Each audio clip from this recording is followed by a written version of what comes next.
Fil-jum id-dedikat għal persuni bid-Down syndrome, il-Partit Nazzjonalista jsellem lil dawk il-persuni u anke lil qrabathom fil-waqt li jibqa' impenjat biex itejjeb il-kwalità tal-ħajja tagħhom. Fis-qarrija fissem il-kelliema tal-Oppożizzjoni għal persuni b'diżabilità Marija De Guara u l-kandidata għall-elezzjoni tal-Parlament Ewropew Dione Borg, il-Partit Nazzjonalista fakkar kif dejjem żamm lil bniedem fiċ-ċentru tat-tfassil tal-politika tiegħu.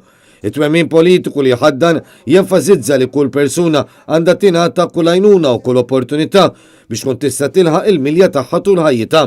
Għaldaqstant il-Partit Nazzjonalista jemmen li kull persuna għandha tingħata l-għodda meħtieġa biex tkun tista' tagħmel dan. Barra minn hekk jemmen li persuni li għal xi raġuni jew oħra ikunu żvantaġġati jeħtieġ li tingħatalhom attenzjoni u għajnuna partikolari. Dan meta b'dispjaċir bħala pajjiż għadna lura ħafna fejn jidħlu s-servizzi li jipprovdi l-Istat.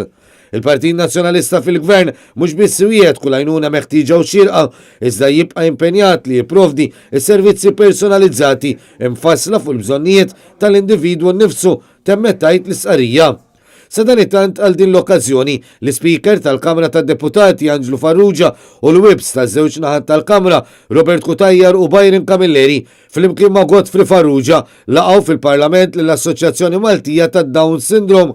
Il-laqa kienet blan li rappreżentanzi tal-gruppi parlamentari rispettivi jifmu aktar l-arfien u l-kuxjenza meħtieġa dwar din il-kundizzjoni ġenetika xi jfisser li persuna tgħix b'din il-kundizzjoni u rwol vitali li għandhom dawn il-persuni fil-ħajjiet u fil-komunitajiet tagħna.